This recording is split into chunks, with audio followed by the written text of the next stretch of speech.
আসসালামু আলাইকুম। ডাটা তুলতেছি। কয়দিন আগে দেখালাম ডাটাগুলো মাশাআল্লাহ বড় হয়ে গেছে। এই ডাটাগুলো দিয়ে এখন পুঁটি মাছ দিয়ে রান্না করব। ইলিশ মাছ, পুঁটি মাছ, ডিম এগুলো দিয়ে অনেক স্বাদ।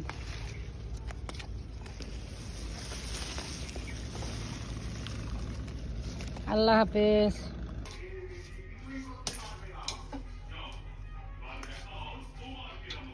একটু দেখাও।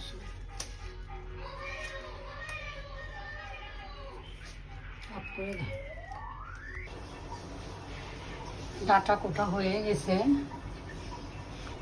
এটা হচ্ছে পুঁটি মাছ, এটা দিয়ে রান্না করা হবে। চুলায় তেল দিয়েছি, এখন পেঁয়াজ কিছু দিব। ডাটাগুলো দিয়ে দিলাম।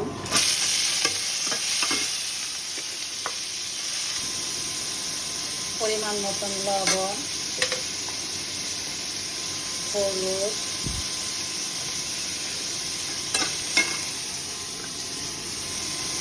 রসুন বাটা, জিরা বাটা, কাঁচামরিচ, পেঁয়াজ কুচি, শুকনো মরিচের গুঁড়া। আমি সব তরকারিতে শুকনো মরিচের গুঁড়া দিই। আপনাদের পছন্দ মতন দিতেও পারেন, নাও দিতে পারেন। এভাবে কিছুক্ষণ কষিয়ে নিব। একটু পানি দিয়ে কষাবো।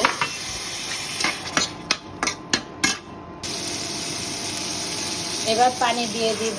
কষানো হয়ে গেছে, পরিমাণ মতো পানি। এবার মাছগুলো দিয়ে দিব।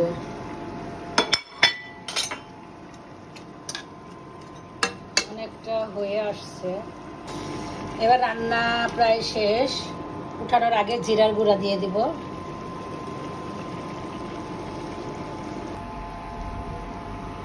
ছাদ বাগানের ডাটা পুঁটি মাছ দিয়ে রান্না করলাম। কেমন হয়েছে সবাই কমেন্ট করে জানাবেন। আল্লাহ হাফেজ।